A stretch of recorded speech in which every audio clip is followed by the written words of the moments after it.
发现自己是多渺小，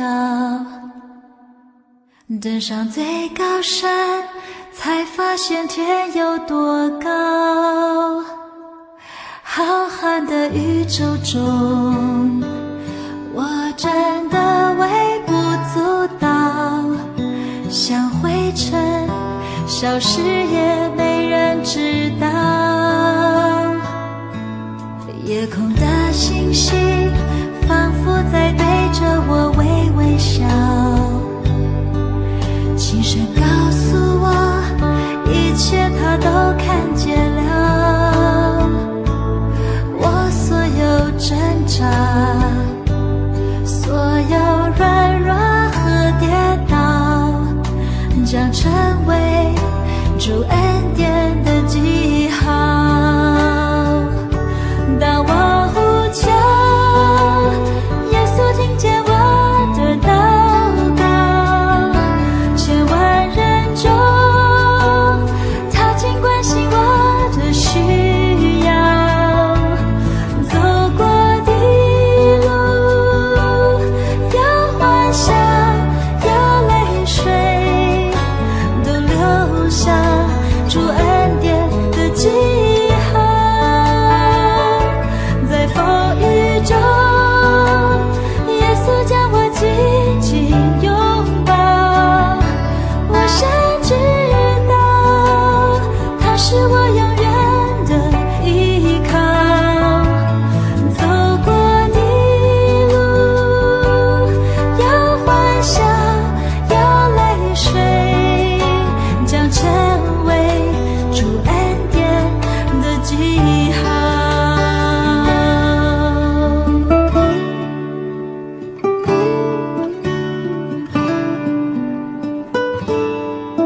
站在大海边，才发现自己是多渺小，登上最高山，才发现天有多高。浩瀚的宇宙中，我真的微不足道，像灰尘消失也没人知道。夜空的星星仿佛在对着我微微笑，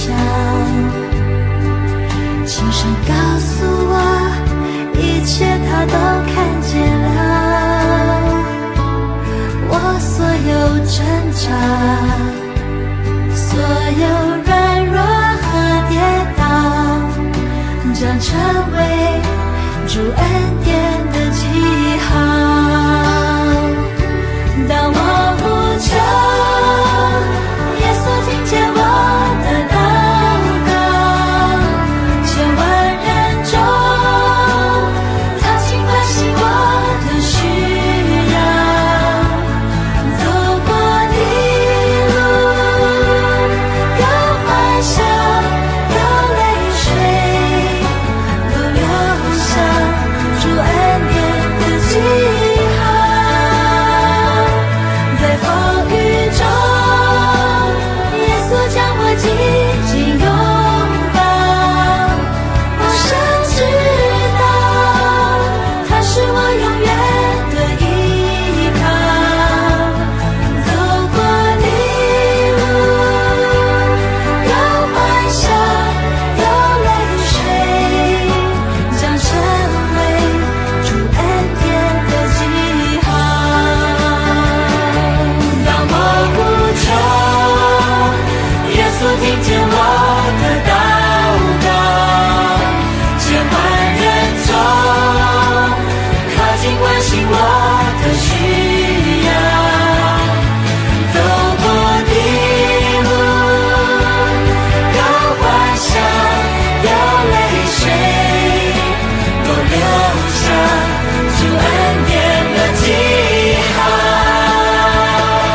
在风雨中，耶稣将我紧紧拥抱，我深知道他是我永远的依靠。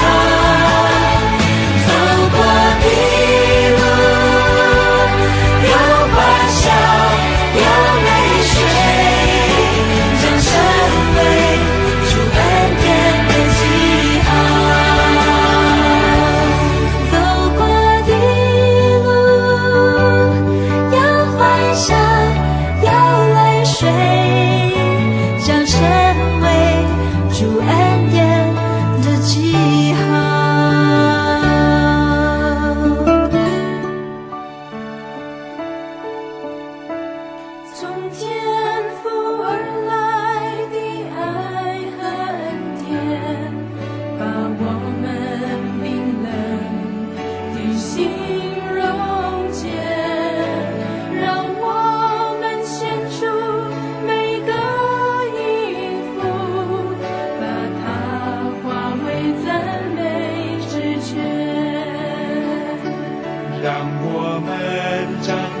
口，举起手，向永生之主称谢，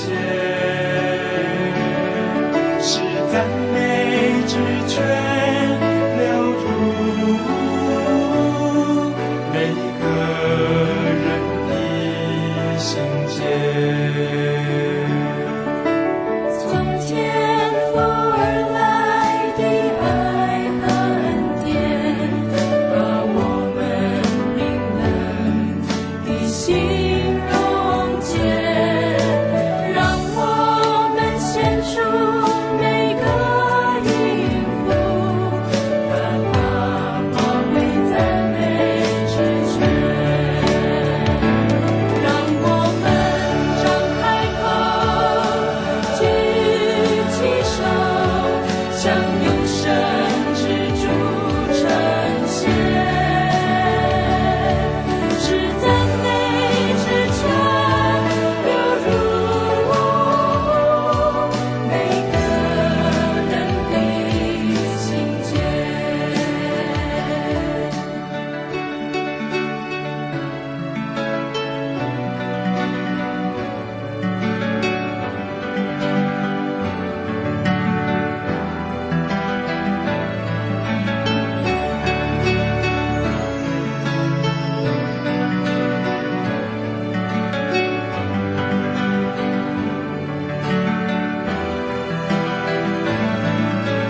从天父而来的爱和恩典，把我们冰冷的心溶解，让我们献出每个音符，把它化为赞美之泉，让我们张开口，举起手，向永生之主称谢，是赞美之泉流入每个人的心间，让我们张开口，举起双手，向真神称谢，赞美之泉流入每个人的心间，让我们张开口，举起双手，向真神称谢。是赞美之泉流入每个人的心间，是赞美之泉流入每个人的心间。Ku bersyukur Kau memilihku menjadi hamba-Mu, melayani-Mu segenap hidupku. Ku serahkan untuk kemuliaan-Mu.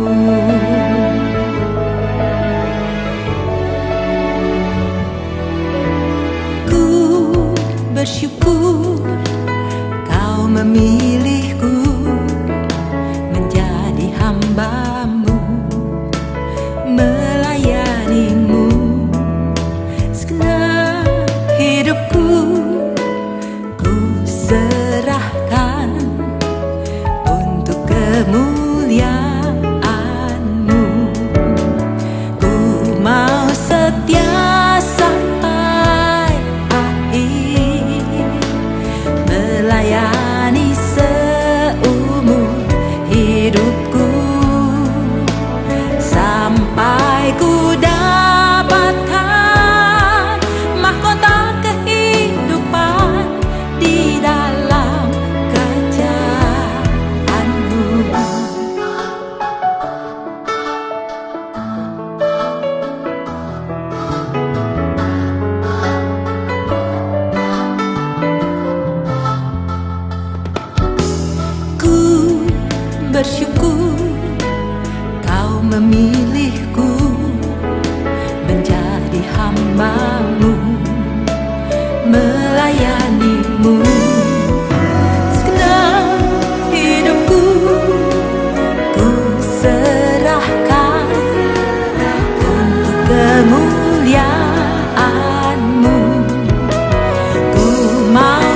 setia sampai akhir, melayani seumur hidupku, sampai ku dapatkan mahkota kehidupan di dalam kerajaanmu. Sampai akhir, melayani seumur hidupku, sampai ku dapatkan mahkota kehidupan di dalam kerajaanmu. Bersyukur kau memilihku menjadi hambamu, melayanimu segenap hidupku. Ku serahkan untuk kemuliaan-Mu.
站起来称颂耶和华你们的神，永世无尽。耶和华，你荣耀之名是应当称颂的，超乎一切称颂和赞美。Bangunlah, pujilah Tuhan Allahmu dari selama-lamanya sampai selama-lamanya. Terpujilah namamu yang mulia, yang ditinggikan mengatasi segala puji dan hormat. 请大家站起来，我们一起来唱第一首诗歌《耶稣领我》。 Jemaat diundang untuk berdiri, mari kita memuji Tuhan dengan pujian nomor 1, Tuhan memegang pimpinan.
家请坐，我们一起来祷告。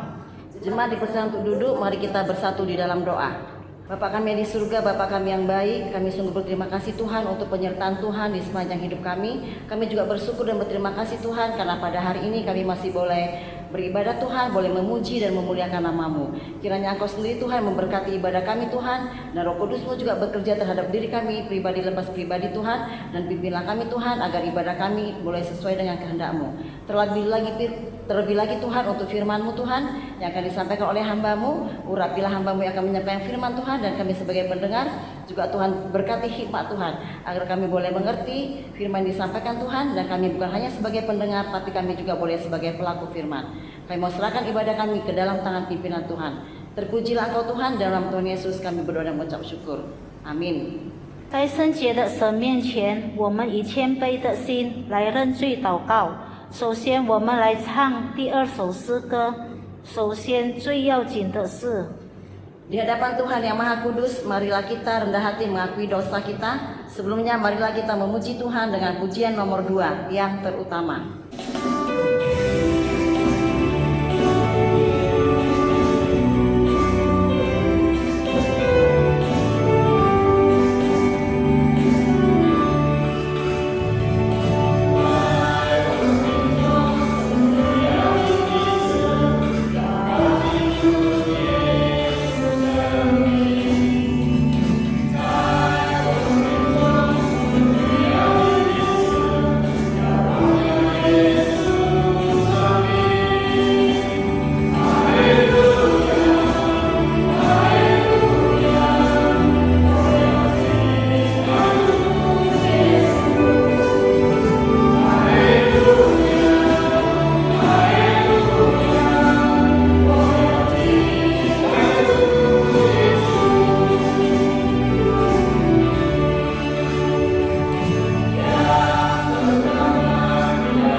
妹，我们还没有认罪祷告之前，我们来读一段经文，在约翰一书1章第9节。Bapak Ibu yang terkasih di dalam Tuhan, sebelum kita mengakui dosa kita masing-masing di hadapan Tuhan, marilah kita membaca satu perikop firman Tuhan yang diambil dari 1 Yohanes 1 ayat 9，我们一起来念。我们若认自己的罪，神是信实的，是公义的，必要赦免我们的罪，洗净我们一切的不义。Jika kita mengakui dosa kita, maka Ia adalah setia dan adil, sehingga Ia akan mengampuni segala dosa kita dan menyucikan kita dari segala kejahatan. 我们来同心祷告。慈悲天父上帝，我们再次来到主面前，谢谢你看顾保守带领我们，让我们有机会今天早上再次来到你面前来敬拜主。主啊，首先我们要以破碎的心，以后悔的心来到你面前。我们要承认，主，我们是个罪人，我们实在常常在我们每一天的生活里头得罪你，得罪别人。因此，主，我们求主再次求你的怜悯，借着你的宝血，借着你牺牲的爱，来洗净我们一切的过犯，来赦免我们的罪恶。主，我们知道，我们也承认，在我们每一天的生活里头，因为环境，因为某某人，因为某某东西，使到我们跌在罪恶当中，使到我们单单靠自己的力量而忽略了你的存在，而忽略了你的大能。天父上帝，我们知错，我们知道我们不值得成为你的儿女，因为我们败坏。天父上帝，因此我们求主再次借着你的大爱，再次给我们机会悔改，好让我们的生命是远离罪恶的生命，也教导我们借着你的话语，不断的来提醒我们，使我们知道我们是在一个罪人，也应该悔改在你面前。天父上帝，我们谢谢你，谢谢你已经垂听我们的祷告，也谢谢你给我们机会，让我们学习怎么样活着一个圣洁的生活，拥有一个圣洁的生命。天父上帝，谢谢你，我们将一切荣耀都归给主，垂听我们认罪祷告，奉耶稣基督的名祈求，我们一起来念主祷文。我们在天上的父，愿人都尊父的名为圣，愿父的国降临，愿父的旨意行在地上，如同行在天上。我们今日的饮食，今日赐给我们，赦免我们的罪，如同我们赦免得罪我们的人，不叫我们遇见试探，拯救我们脱离凶恶。因为国度、权柄、荣耀，全是父的，直到永远。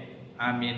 请大家仍然站立，我们一起来宣读我们的信仰《使徒信经》。 Jemaat dipersilakan untuk tetap berdiri. Marilah kita mengucapkan pengakuan iman rasuli.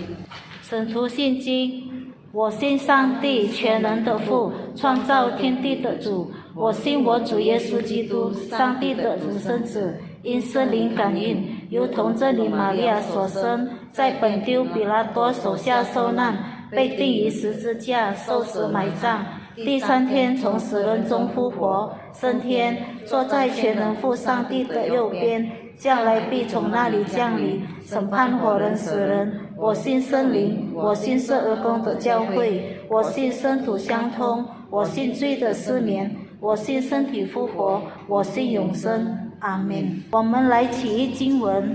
Mari kita beresponsoria. 上帝所设定的界限，你考察就能刺透神吗？你岂能尽情知道全能者吗？你要再三的思维，给百姓定界限，说：你们当谨慎，不可上山去，也不可摸山的边界。凡摸这山的，必要治死他。摩西对耶和华说：百姓不能上西乃山，因为你已经嘱咐我们说，要在山的四围定界限，叫山成圣。 主耶和华如此说：你们要照地的境界，按以色列12支派分地为业，约瑟必得2分。 Batas-batas yang ditentukan Tuhan.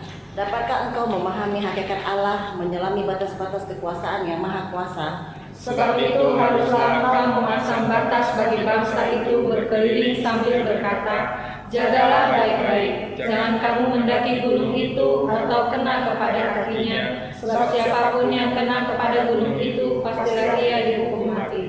Lalu berkatalah Musa kepada Tuhan, tidak akan mungkin bangsa itu mendaki gunung Sinai ini, sebab engkau sendiri telah memperingatkan kepada kami demikian. Pasanglah batas keliling gunung itu dan nyatakanlah itu kudus.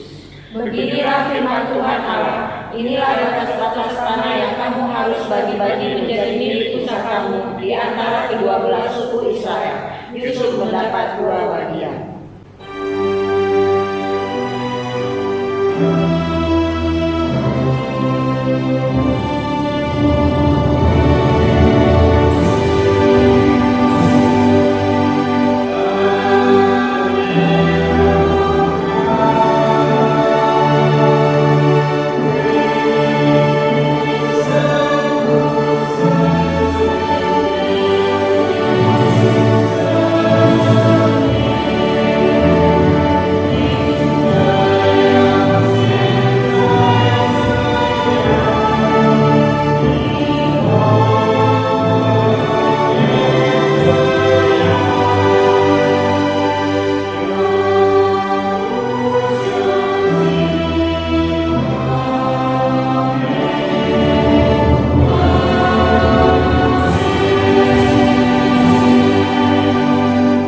接下来，我们请卫理事一校老师来献诗。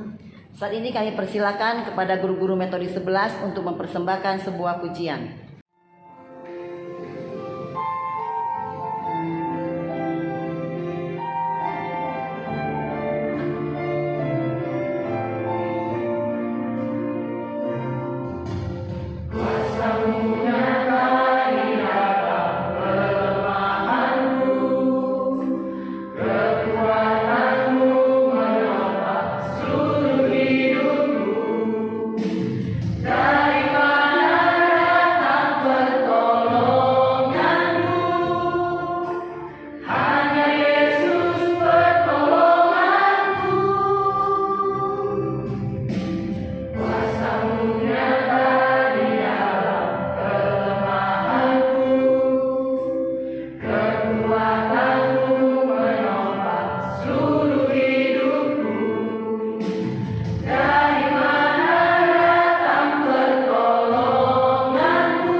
Shalom jemaat yang terkasih. Sebelum mendengarkan firman Tuhan, mari kita berdoa. Bapa kami yang di surga, kami mau bersyukur, berterima kasih. Pada hari ini kami punya kesempatan kembali datang beribadah kepada Tuhan. Walaupun kami beribadah dari rumah kami masing-masing, mohon Tuhan yang memberkati. Firman Tuhan yang akan kami dengarkan, Tuhan yang memberkati, terlebih untuk hamba-Mu yang akan menyampaikan firman. Terima kasih Bapa, di dalam nama Tuhan Yesus kami berdoa. Amin. Saudara-saudara yang terkasih, kita akan membaca firman Tuhan dari 2 Tawarik pasal 28 ayat 10 sampai yang ke-11. Saya akan bacakan untuk kita semua. Dan sekarang kami bermaksud menaklukkan orang Yehuda dan Yerusalem menjadi hambamu laki-laki dan perempuan. Tidak adakah pada kamu sendiri kesalahan yang besar terhadap Tuhan Allahmu? Maka sekarang dengarkanlah kataku ini. Kembalikanlah orang-orang yang kamu tawan dari saudara-saudaramu itu, karena murka Allah menyala-nyala terhadap kamu. Amin. Nah, saudara-saudari yang terkasih, satu kali ada seorang jemaat yang sedang sakit. Lalu pendeta bersama dengan tim membesuk jemaat yang sakit ini. Jemaat ini adalah seorang bapak. Kemudian waktu sedang besuk itu, bapak ini memberitahukan banyak cerita tentang pengalaman dia. Dan dia mengatakan kepada hamba Tuhan yang hadir bersama dengan tim besuk, dia mengatakan, saya sudah salah. Kalian jangan mengikuti apa yang sudah saya lakukan. Karena saya sudah terlalu berani terhadap seorang hamba Tuhan yang sebelumnya saya sudah berlaku kasar kepada dia. Bahkan saya bukan hanya berlaku kasar saja, tapi saya dengan berani memaki-maki hamba Tuhan itu. Lalu dia menceritakan, setelah 3 hari, hamba Tuhan itu pindah ke tempat pelayanan yang baru. Tiba-tiba bapak itu menceritakan, waktu dia pulang dari olahraga, tiba-tiba dia merasakan tubuhnya ada perubahan. Sehingga dia merasakan tubuhnya ini seperti setengah dari tubuhnya ini tidak bisa digerakkan. Atau pada waktu itu dia merasakan seperti mau kena stroke ringan. Dan waktu itu segera dilarikan oleh keluarganya ke rumah sakit dan memang beliau terkena serangan stroke ringan. Nah, saudara-saudara yang terkasih di dalam nama Tuhan Yesus, dari teks firman Tuhan yang saya tadi sudah bacakan, itu menceritakan tentang bagaimana kehidupan seorang raja yang bernama Ahaz. Raja Ahaz waktu itu dia mau menguasai Yerusalem, menguasai seluruh Israel. Makanya dikatakan di sini, dan sekarang kamu bermaksud menaklukkan Yehuda dan Yerusalem menjadi hambamu. Nah, saudara yang terkasih, ini mengingatkan kepada dia. Nah, kalau kita lihat Raja Ahaz, dia adalah anak dari Raja Yotam. Waktu dia menjadi seorang raja, waktu itu usianya cuma 20 tahun, masih tergolong muda. Tetapi dalam sejarah dikatakan kepemimpinannya sebagai seorang raja itu selama 16 tahun di Yerusalem. Nah, apa-apa saja yang dilakukan oleh Raja Ahaz ketika dia memimpin Yerusalem?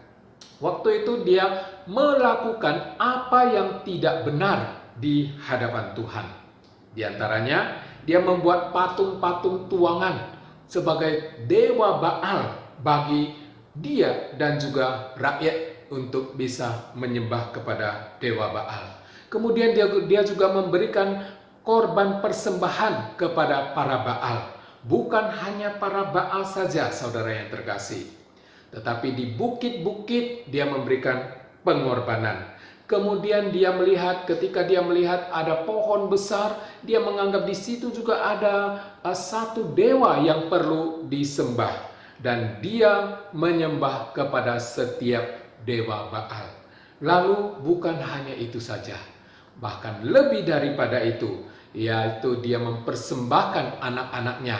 Padahal pada waktu itu di Israel sudah tidak diizinkan memberikan korban persembahan berupa manusia. Tetapi dia sendiri melanggar. Dia membawa anak-anaknya untuk dipersembahkan sebagai korban bakaran kepada dewa-dewa. Nah, apa akibat dari perbuatannya?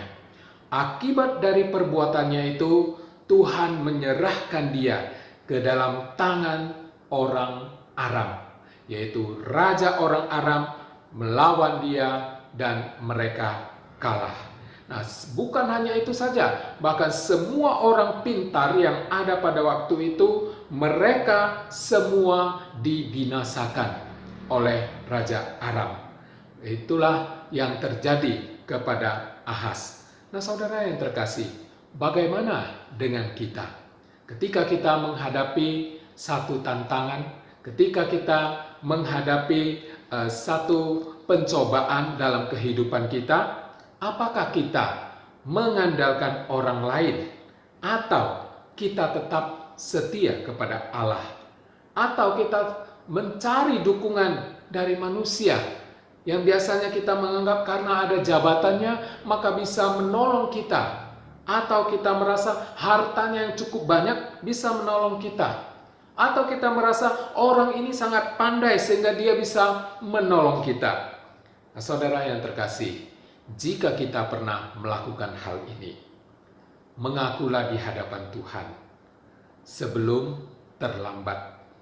Nah, saudara yang terkasih, saya ingin mengajak kita belajar dari keluarga Raja Ahaz. Raja Ahaz, kalau di sini saya mengambil mulai dari kakeknya memerintah sebagai raja.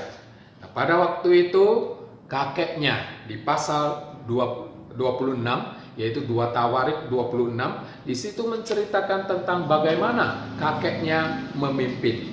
Nah, ketika kakeknya Uzia, yang bernama Uzia, memimpin sebagai seorang raja, pada waktu itu usianya baru 16 tahun. Cukup muda sekali. Tetapi dia memerintah selama 52 tahun di dalam pemerintahannya di Yerusalem. Di dalam pemerintahannya selama 52 tahun itu dibagi dalam 2 periode. Satu periode di mana dia begitu taat dan setia kepada Tuhan. Lalu satu periode yang selanjutnya di mana dia mulai menyombongkan diri di hadapan Tuhan. Di awal, di periode pertama di dalam pelayanannya itu, dia melakukan apa yang benar di mata Tuhan.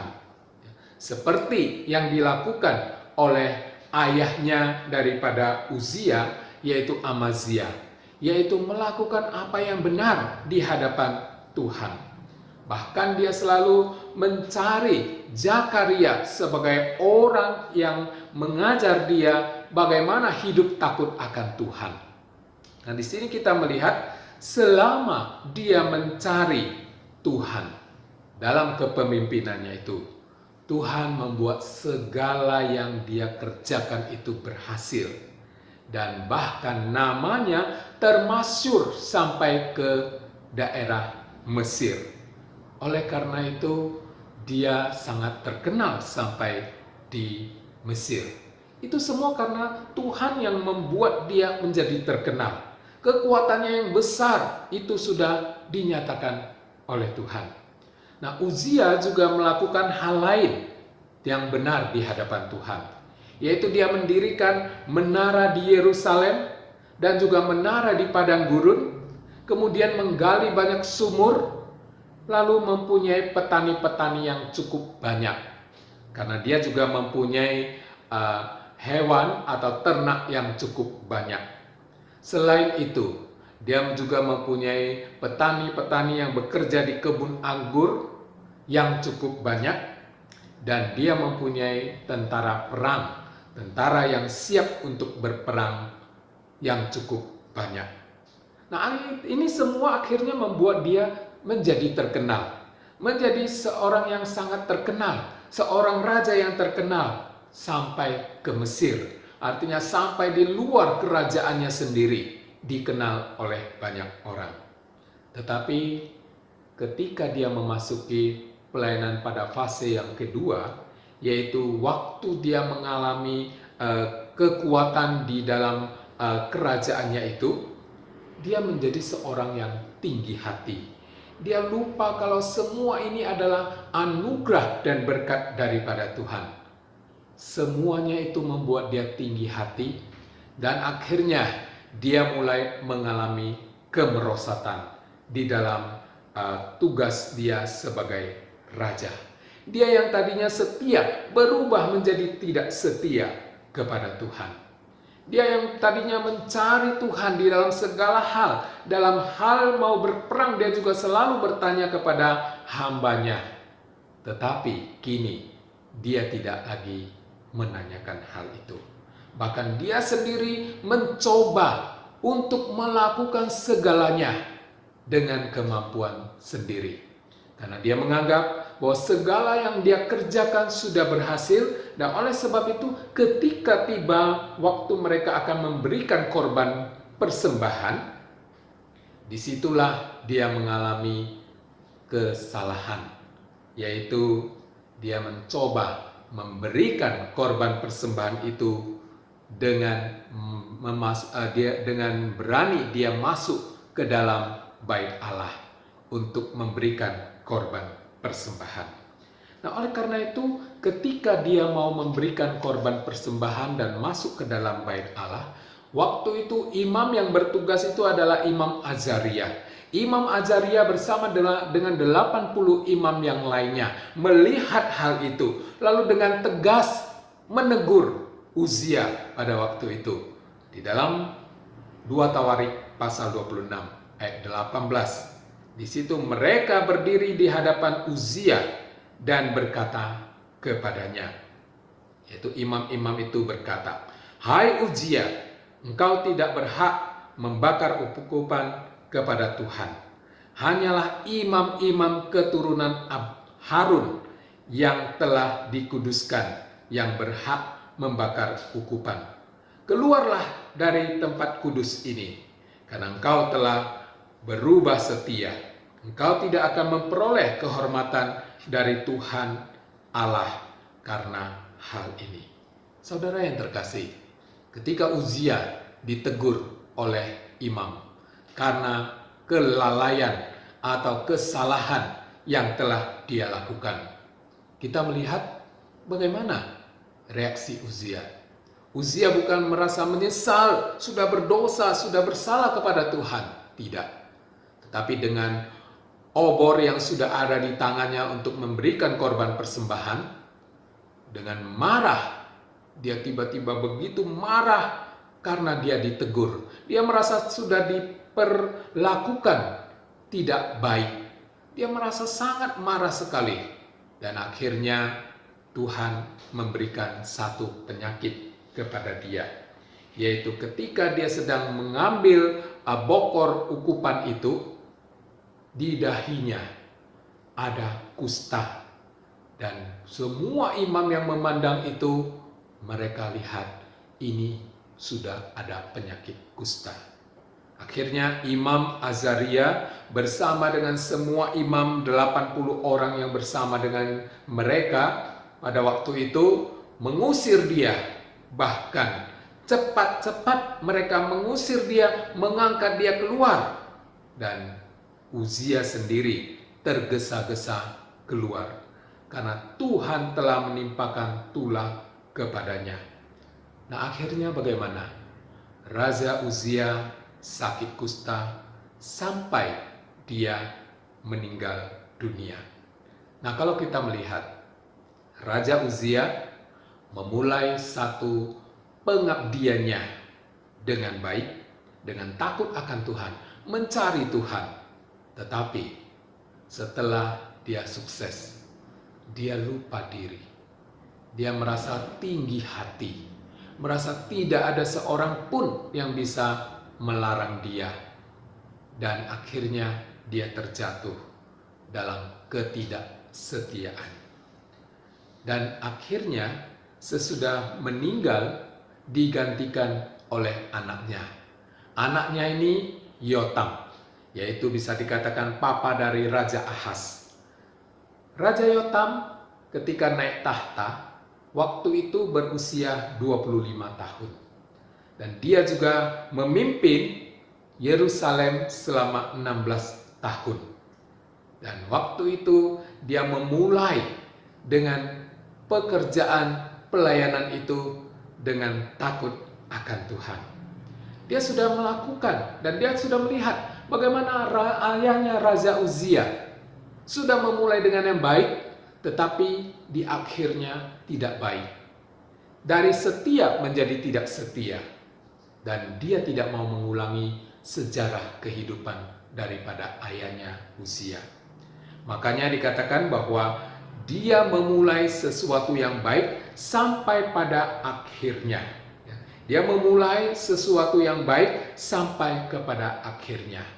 Walaupun orang-orang yang ditinggalkan oleh ayahnya itu tetap hidup di dalam hal yang rusak, tetap hidup di dalam yang tidak benar, tapi dia tetap setia berpegang kepada Tuhan, dan Tuhan menolong dia, membuat segala yang dia kerjakan berhasil.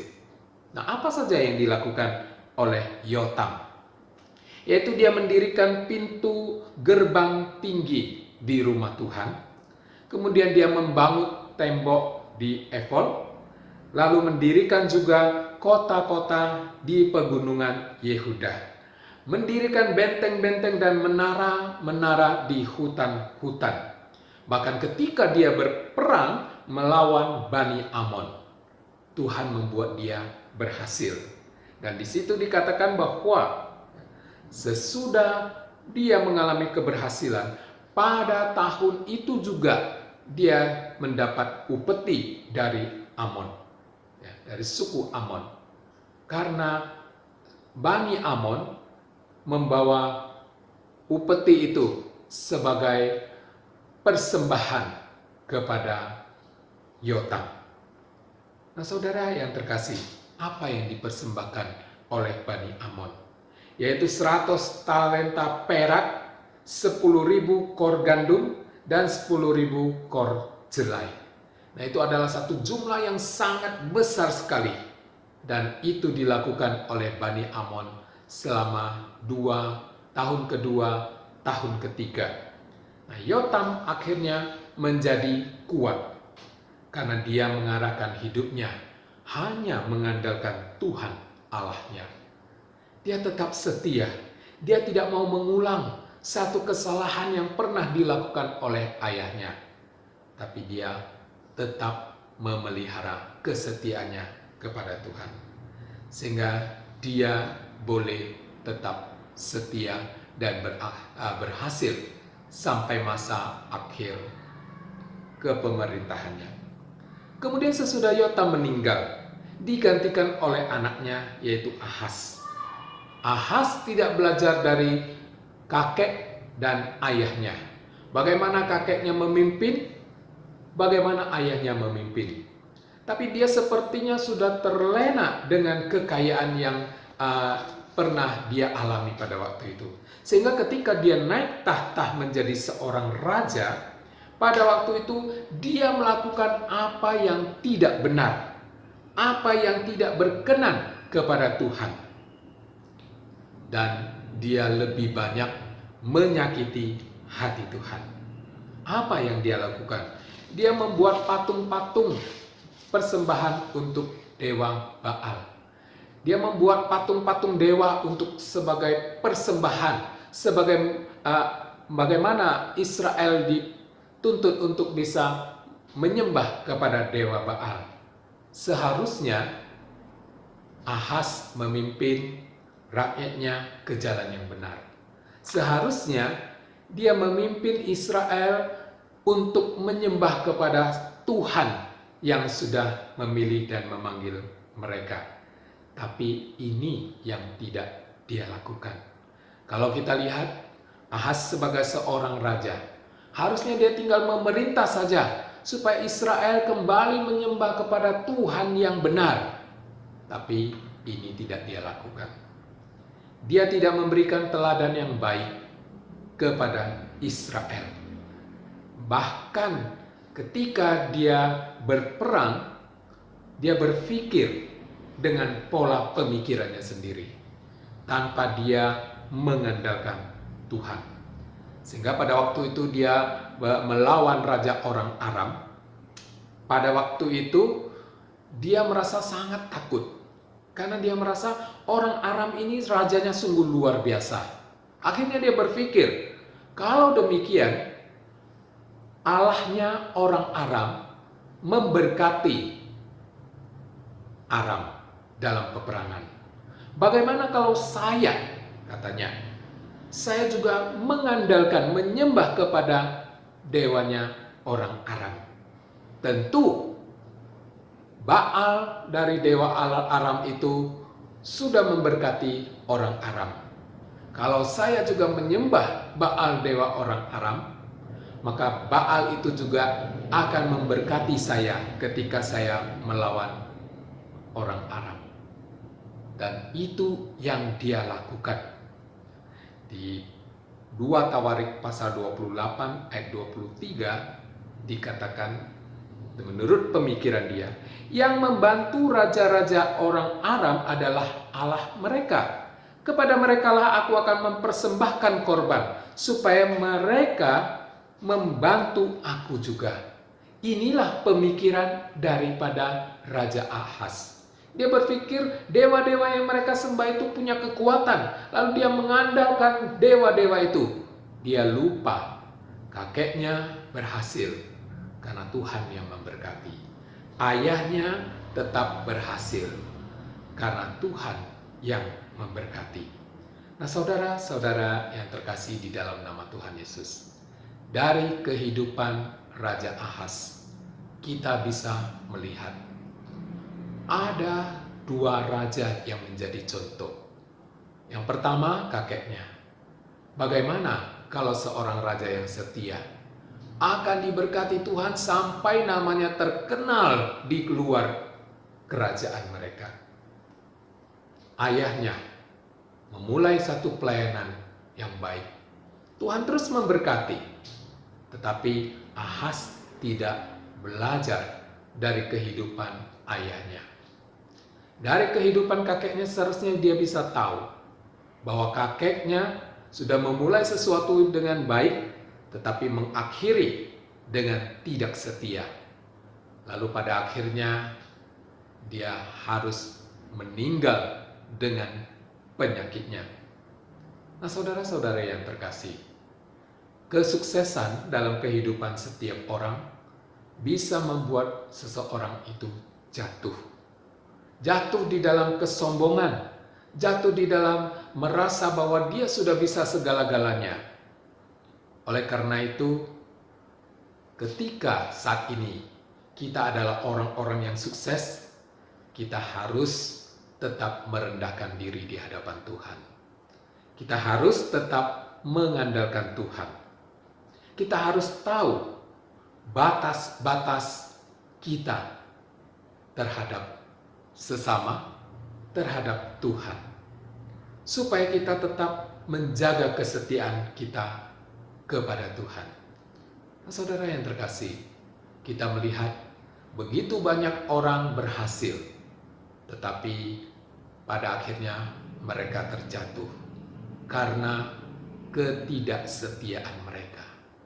Kesuksesan membuat mereka terjerumus di dalam kesombongan, di dalam dosa, merasa diri sudah bisa segala-galanya. Oleh karena itu, saudara yang terkasih, marilah kita tetap setia mengerjakan bagian kita dan sambil kita mengandalkan Tuhan, sehingga kita tidak melewati batas ketika kita sudah menjadi berhasil. Ketika kita sudah menjadi sukses, kita tidak lewat batas. Biarlah kita mengerjakan apa yang menjadi bagian kita, dan kita membiarkan Tuhan mengerjakan apa yang menjadi bagian Tuhan. Jangan sampai kita lewat batas. Kiranya Tuhan menolong kita semuanya. Amin. Mari kita berdoa. Bapa kami yang di surga, kami bersyukur, berterima kasih. Pada hari ini kami telah mendengarkan firman Tuhan. Biarlah Tuhan Engkau sendiri yang menolong kami, supaya kami bisa menyadari apa bagian kami dan apa yang harus kami lakukan. Tuhan, kiranya Engkau yang menolong kami semuanya. Di dalam nama Tuhan Yesus kami berdoa. Amin.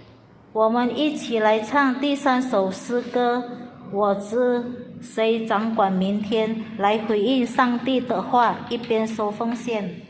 Marilah kita memuji Tuhan dengan pujian Aku Tahu Tuhan Menguasai Hari Esok, untuk meresponi firman Tuhan pada pagi hari ini sambil mengumpulkan persembahan.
我们将结束今早的崇拜，我们来唱最后一首诗歌，除你以外。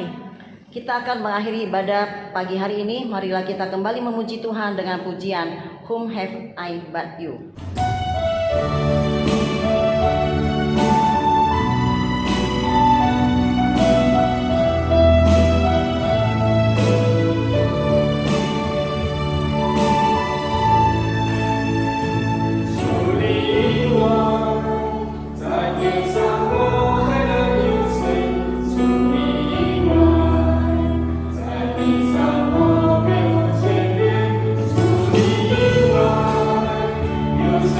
Say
dalam Tuhan, pulanglah dan terimalah berkat yang daripada Tuhan. 我们一起来领受上帝的祝福。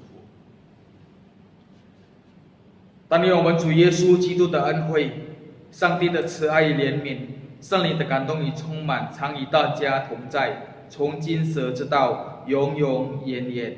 Kiranya anugerah daripada Tuhan kita Yesus Kristus, kasih sayang dari Allah Bapa di surga, serta persekutuan dengan Roh Kudus yang selalu menyertai, melindungi, dan memberkati saudara-saudari sekalian, mulai hari ini, besok, sampai selama-lamanya. Amin.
Pagi, Shalom. Baik Bapak Ibu yang terkasih dalam Tuhan, puji Tuhan pada pagi hari ini kita bisa bersama-sama beribadah, kita bisa bersama memuji Tuhan, mendengarkan firman Tuhan, dan kiranya firman Tuhan pada pagi hari ini memberkati kita semua. Bapak Ibu yang terkasih di dalam Tuhan, pada pagi hari ini beberapa pengumuman kepada kita semua, tapi sebelumnya saya atas nama GMI Titus mengucapkan terima kasih kepada Pendeta Rasimin yang sudah bersedia menjaringkan firman Tuhan di tengah-tengah kita. Kiranya Tuhan terus memberkati pelayanan beliau, terus memberkati keluarga beliau, dan kiranya apa yang beliau akan lakukan adalah untuk kemuliaan nama Tuhan. Sekali lagi terima kasih Pendeta Rasimin. Baik Bapak Ibu yang terkasih dalam Tuhan, di sini juga saya mengucapkan kepada kita semua selamat beribadah kepada kita semua. Kiranya berkat Tuhan senantiasa melimpah di kehidupan kita semuanya. Terlebih di masa-masa pandemi ini, saya mengharapkan kita tetap bertahan, bersabar, dan selalu mendekatkan diri kepada Tuhan. Kiranya kita bisa di dalam penyertaan Tuhan mendapatkan berkat yang berlimpah di dalam kehidupan kita.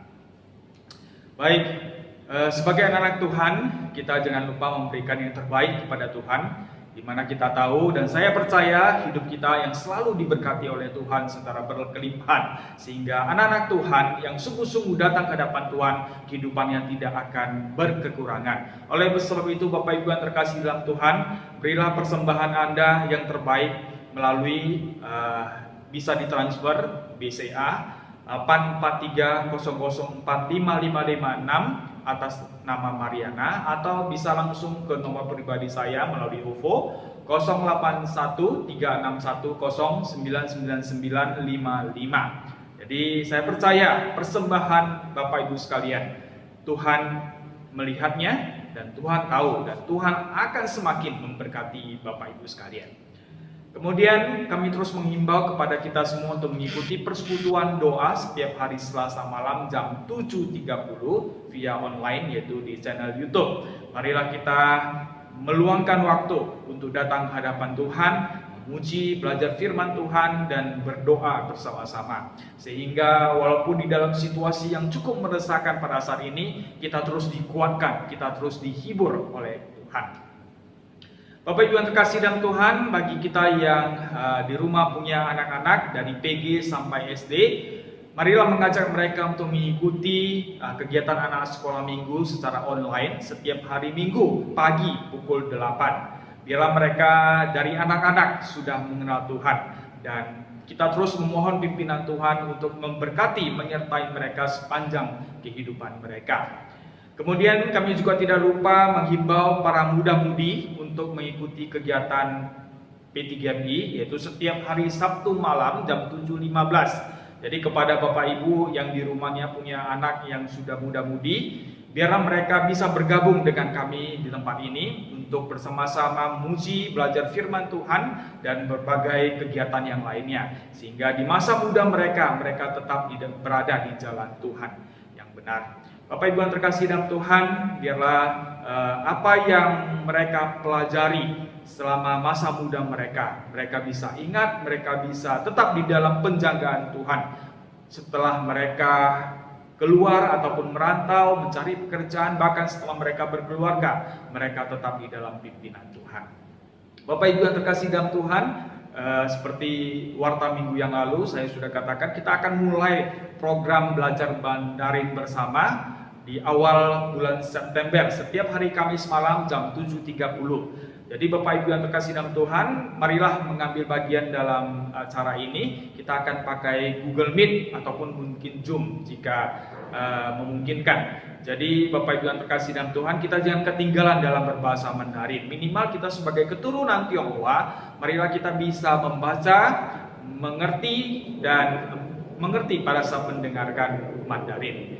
Bapak Ibu yang terkasih dalam Tuhan, sejauh ini di mana kita tahu pandemi COVID-19 belum terselesaikan, oleh sebab itu pemerintah masih tetap menghimbau kepada kita untuk mengikuti protokol kesehatan yang ada, yaitu tetap memakai masker, terlebih pada saat kita berada di luar rumah ataupun dalam kondisi yang kurang fit. Kemudian rajin cuci tangan, kemudian jaga jarak antara satu dengan yang lain. Kemudian mohon hindari keramaian sebisa mungkin ya. Lalu marilah kita mengambil waktu untuk berolahraga. Kemudian mari kita makan makanan bergizi supaya kita memiliki stamina yang baik. Kemudian selain masker, kita juga bisa memakai face shield. Nah, di mana kita juga ada menyediakan dari kantor pusat face shield. Jadi bagi kita yang membutuhkannya, boleh datang kepada saya untuk mengambil face shield tersebut. Lalu bagi ibu-ibu secara khusus yang ke pajak berbelanja, pada saat belanja usahakan pakai sarung tangan, yaitu yang terbaik untuk menjaga kesehatan kita. Nah, Bapak Ibu yang terkasih dalam Tuhan, demikian ibadah kita pada pagi hari ini. Kiranya kita tetap bersandar kepada Tuhan, dan memang kita punya rencana untuk ibadah bersama di aula ini, tapi dalam kondisi yang seperti ini, marilah kita tetap bisa bersabar dan baik-baik ibadah di rumah saja. Dan ibadah di rumah pun saya harapkan marilah kita disiplin waktu. Sesuai waktu ibadah kita jam 10, ya walaupun ibadah online, marilah kita melakukannya di rumah tepat jam 10 ibadah bersama-sama. Baik Bapak Ibu yang terkasih dalam Tuhan, kiranya Tuhan terus memberkati kita dimanapun kita berada, dan mari kita tetap berdoa bersama sehingga suatu hari pandemi ini dapat segera diselesaikan. Baik Bapak Ibu yang terkasih dalam Tuhan, sampai di sini kita akan berjumpa kembali di ibadah online minggu depan. Tuhan memberkati.